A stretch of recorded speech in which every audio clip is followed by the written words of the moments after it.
Welcome to Indai's Japanese Grammar. Grammar for today, nani nani ni yoreba. Nani nani ni yoreba. Level N3. Dito po tayo po sa tenkyoho ni yoreba.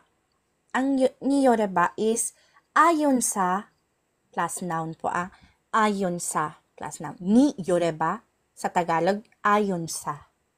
Hai. Nanode, noun ni yoreba or noun ni yoruto. Hai. Ayon sa noun. Hai. Ang ingatan po natin dito sa ni yoruto is madalas gamitin sa balita, opinion ng iba, at pwede rin po siyang gamitin sa chismis. Meron po dyan mahilig mag-chismis, maaari po siyang gamitin sa phrase na chismis. Tatoeba ne, Ate Nainai ni yoru to, Megumi-san wa totemo ii ko da. Ate Nainai ni yoru to, Megumi-san wa ii ko da. Ibig sabihin, ayon kay Ate Nainai, napakabait ni Megumi-san. Ganyan po siya kung gamitin po. Ano po?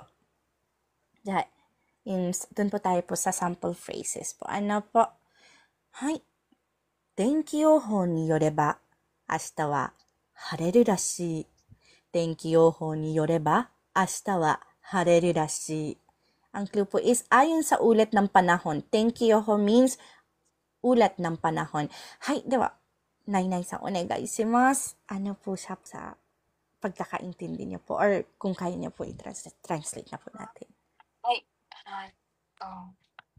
Ayon sa ulat ng panahon, bukas ay maaraw. Hai. Arigatou gozaimasu. Perfect po. Hai.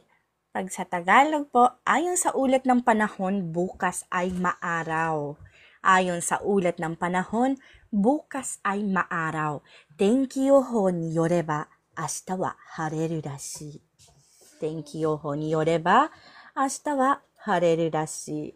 Hai. Salamat po. Hai, tsugi, ikimasu. Si Nainai pa rin po. Kayo pa rin po, Nainai. Onegai shimasu.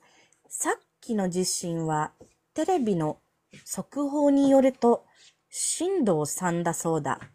さっきの地震はテレビの速報によると震度3だそうだ。Ang clue po natin dito, ang ibig po sabihin po ng sokuho is nagbabagang balita. Nagbabagang balita. Kumbaga, biglang pumasok na balita po. Ano?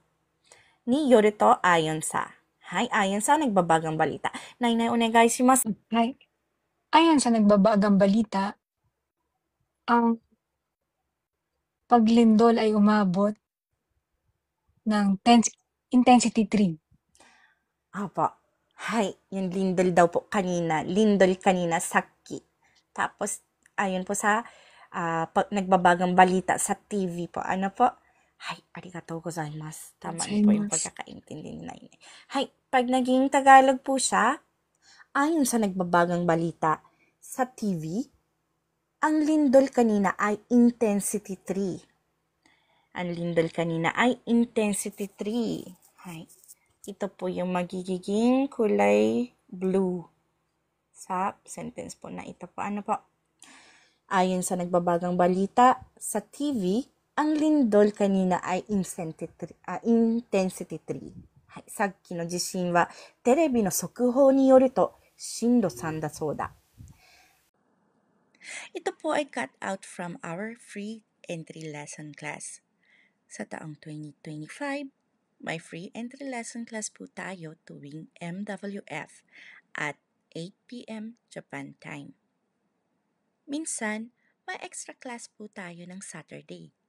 At kapag meron, ay aking ina-announce ng umaga ng Sabado. Para po sa gustong sumali, please follow me and stalk me sa araw na aking nabanggit. Thank you for watching and please continue supporting me, follow me, and share my videos for more contents. Maraming salamat po. Hanggang sa muli.